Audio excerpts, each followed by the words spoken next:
Bapak dan Ibu, pernahkah Anda merasa kesulitan mengelola berbagai agenda di sekolah? Sebagai pemimpin, kita adalah sosok yang diandalkan untuk membuat keputusan terkait agenda sekolah. Dengan banyaknya hal yang perlu dikelola dalam waktu yang terbatas, wajar jika terkadang kita merasa bingung mana yang perlu didahulukan.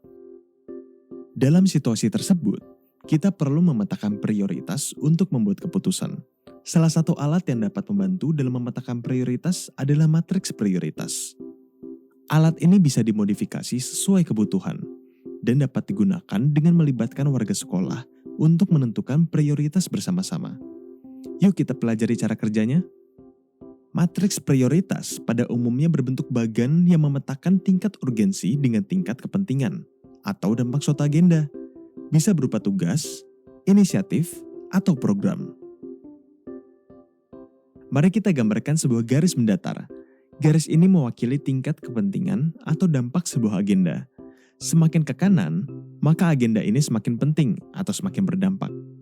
Lalu, kita gambarkan garis vertikal di sebelah kiri, yang mewakili tingkat urgensi sebuah agenda.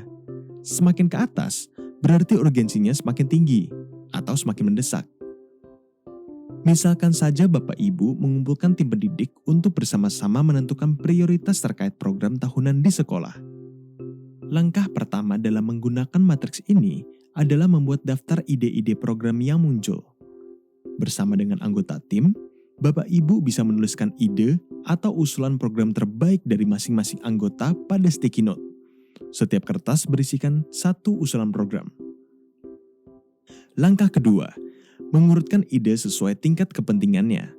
Ajaklah tim untuk menyusun ide-ide tersebut pada bagan dan mengurutkannya sesuai tingkat kepentingannya.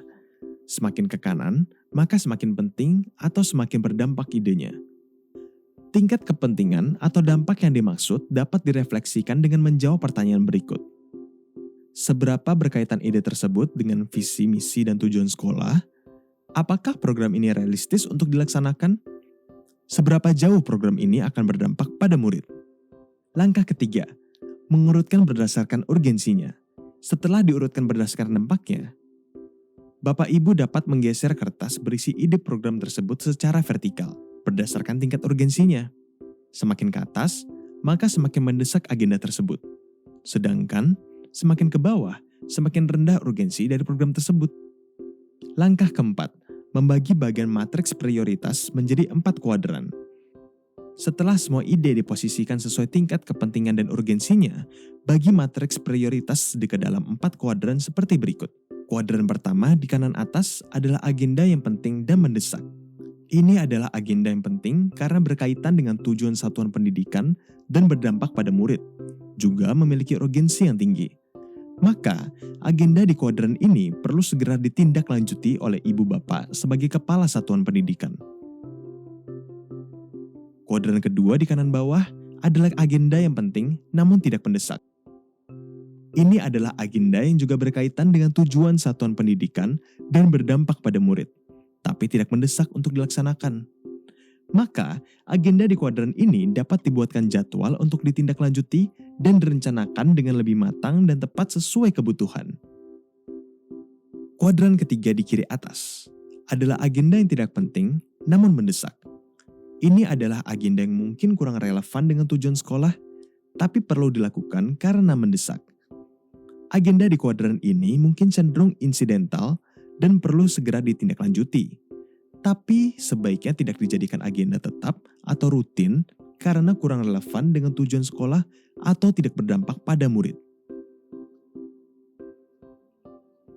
Kuadran keempat di kiri bawah adalah agenda yang tidak penting dan tidak mendesak. Ini adalah agenda yang kurang relevan dengan tujuan sekolah, kurang berdampak pada murid, dan juga tidak ada urgensi untuk dilakukan. Maka, agenda di kuadran ini sebaiknya dihapuskan saja, agar tim pendidik dapat mengalokasikan waktu dan sumber daya untuk agenda prioritas. Sebagai catatan, agenda di kuadran pertama memang penting dan mendesak. Tapi, kalau terlalu banyak agenda mendesak, Bapak Ibu dan tim pendidik di sekolah bisa jadi kewalahan. Ini seperti pemadam kebakaran yang berupaya memadamkan titik api yang muncul berulang kali. Melelahkan sekali, bukan? Nah, untuk merancang program prioritas yang berdampak pada murid, maka Bapak Ibu sebaiknya menitik beratkan pada agenda yang masuk di kuadran penting tidak mendesak. Dengan demikian, tim pendidik dapat membuat perencanaan yang lebih matang dan tepat sesuai kebutuhan peserta didik. Bagaimana Bapak dan Ibu? Mudah kan menggunakan matriks prioritas ini? Dengan alat bantu ini, Bapak Ibu dapat memetakan mana agenda sekolah yang penting mendesak, penting tidak mendesak, tidak penting mendesak, tidak penting tidak mendesak. Selamat mencoba.